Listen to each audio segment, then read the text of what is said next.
Welcome back, and to know more about the visit by South Sudan's President Salva Kiir, we are joined in the studio by Mr. Mohammad Kholy, international media consultant. Hello, sir, and welcome to our show. Thank you for having me. Sir, Salva Kiir now is visiting Egypt. Yeah. How do you see the significance of such a visit, and where Salva Kiir has lots of problems in his country?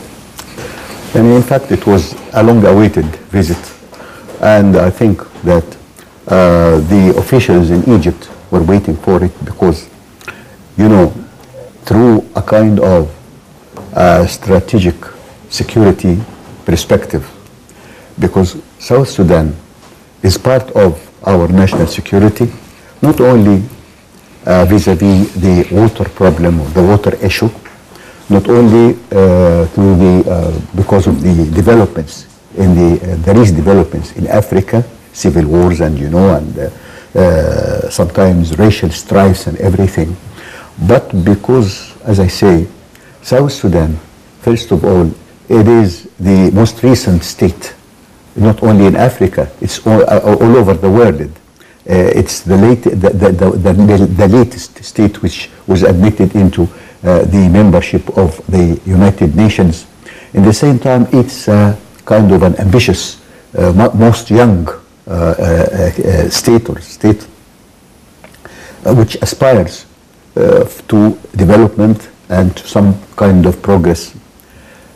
And I think myself, I have experienced something which is praiseworthy, objectively speaking, when I was invited maybe last year to deliver a lecture in the Institute for Training for the Foreign Ministry. I asked about the lecture. They said it is in English. Well, when I went there and I delivered the lectures, I asked about the audience, what they are from. They said from South Sudan.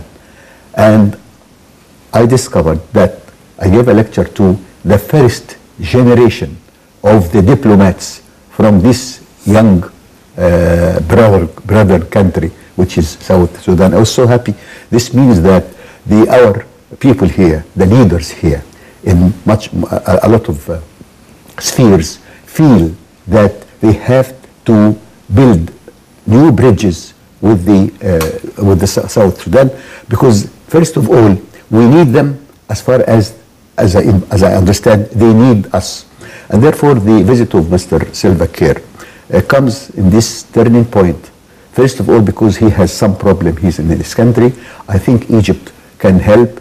These problems are not only excluded into the civil strife or the civil war. Yes, we hope that sometime very near the civil war should end and the civil strife should end.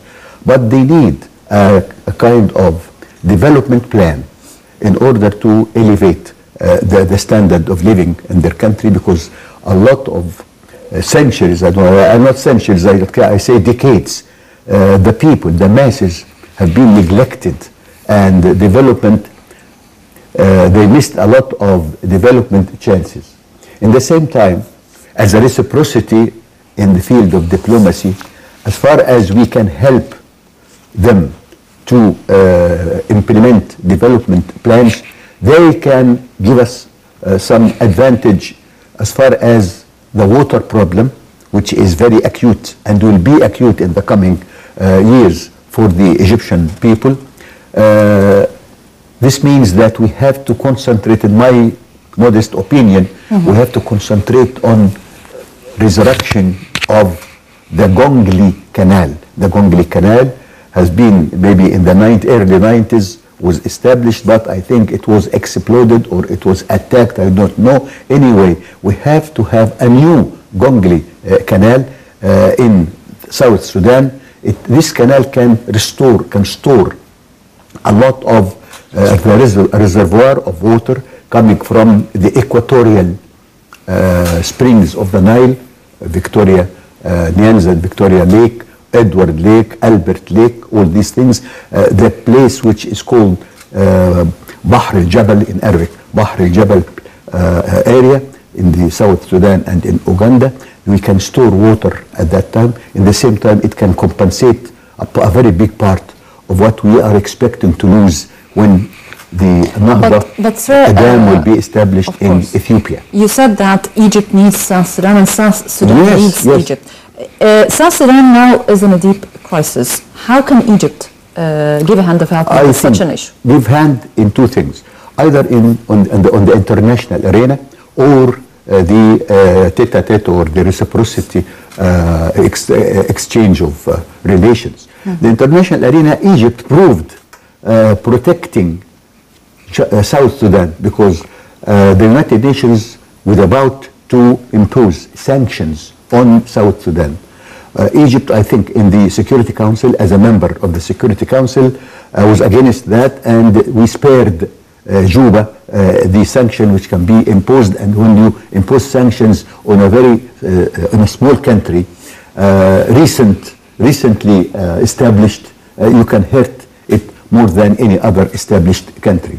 In the same time, in the regional and the reciprocity economic arena, I think Egypt can help through what? First of all, you provide this new state with experts, with highly skilled workforce, and Egypt has a lot of these kind of skills.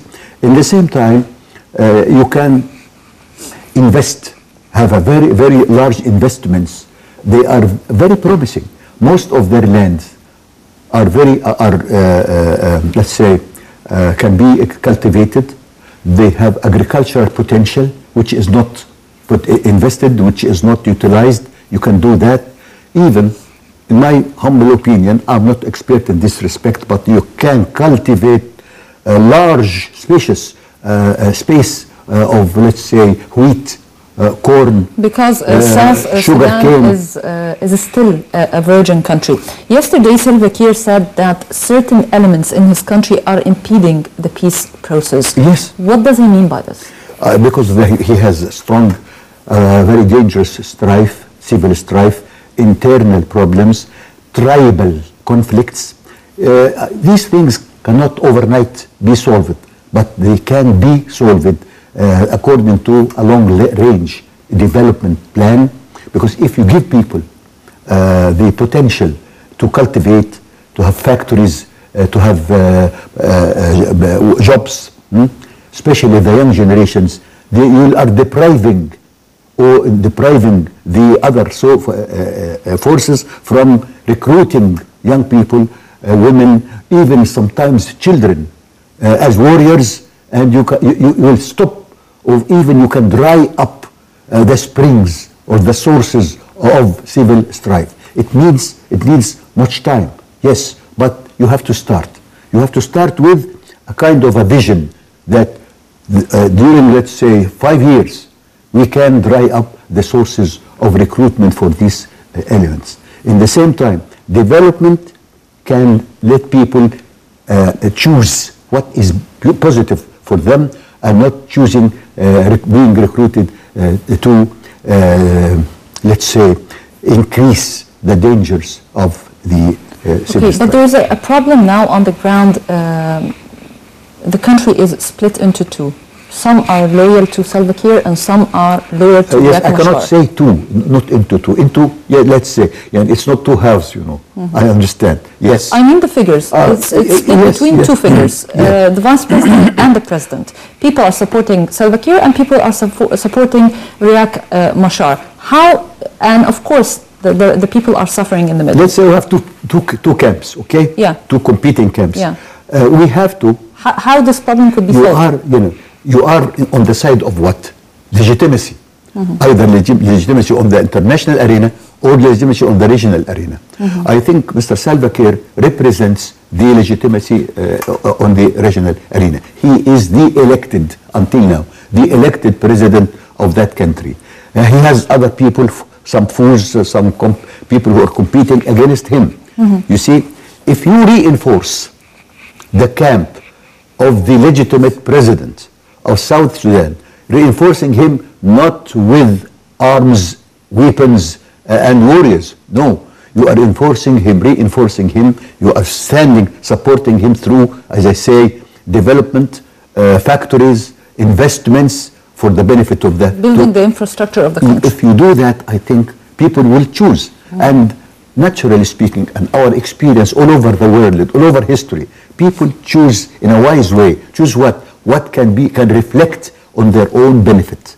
And I think if you implement just one item in the arena of development for the sake of the masses, I think the masses will come to you. You see, in the same time, you are helping the international community, the United Nations, by even participating in the peacekeeping forces which the United Nations and the Security Council send to that place, to South Sudan.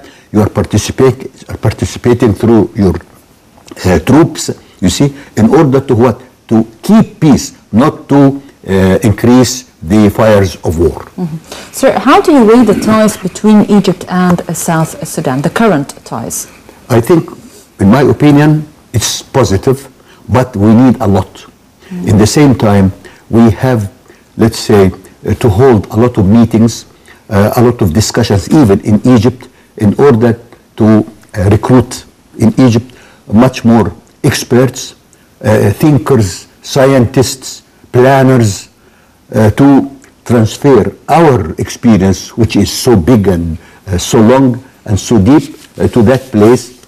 I think we have to encourage visits to that place to try to help them in the let's say in the sphere of media, because people have a kind of stereotype thing about that it is a country which is torn by warriors. People think that every street in Juba has a lot of strife and a lot of battles and a lot of bloodshed. I don't think this is the reality. We have to try to change this, but in a very objective way, not in a melodramatic way, not in a rash way, not in a propaganda media, but through objective reporting. But until now, I don't see field missions in Juba and in South Sudan from Egypt in the sphere of media who are trying to depict a much more positive and much more realistic picture about what's going on there until now, not in Cairo. This means that a lot of investors, aspiring investors, young generations of investors are trying to think, can we go and invest there? You see, if we try to reassure these people... Maybe because the situation there is not I understand, but because there is some positive spots even in the situation. Otherwise, we wouldn't receive the president of that young republic here in Egypt. This means that there is an element, a degree, I don't know how much, but it is. There is a degree of stability. The stability means hope in the future. Hope means that you can please come and invest in our country. You see, it is something which is a kind of a system. If you think in a system perspective that this completes that and that completes this, I think we'll have a much more positive attitude towards that country, which we need, as I say, especially in the subject or the topic of water. It's a long-range thing, I know. It needs a lot of patience, perseverance, and years, time. But well, let's begin, let's start, especially that we have a regime in Juba who is friendly to us as far as Mr. Salva Kiir has reflected and expressed in the conference which he held yesterday. Yeah.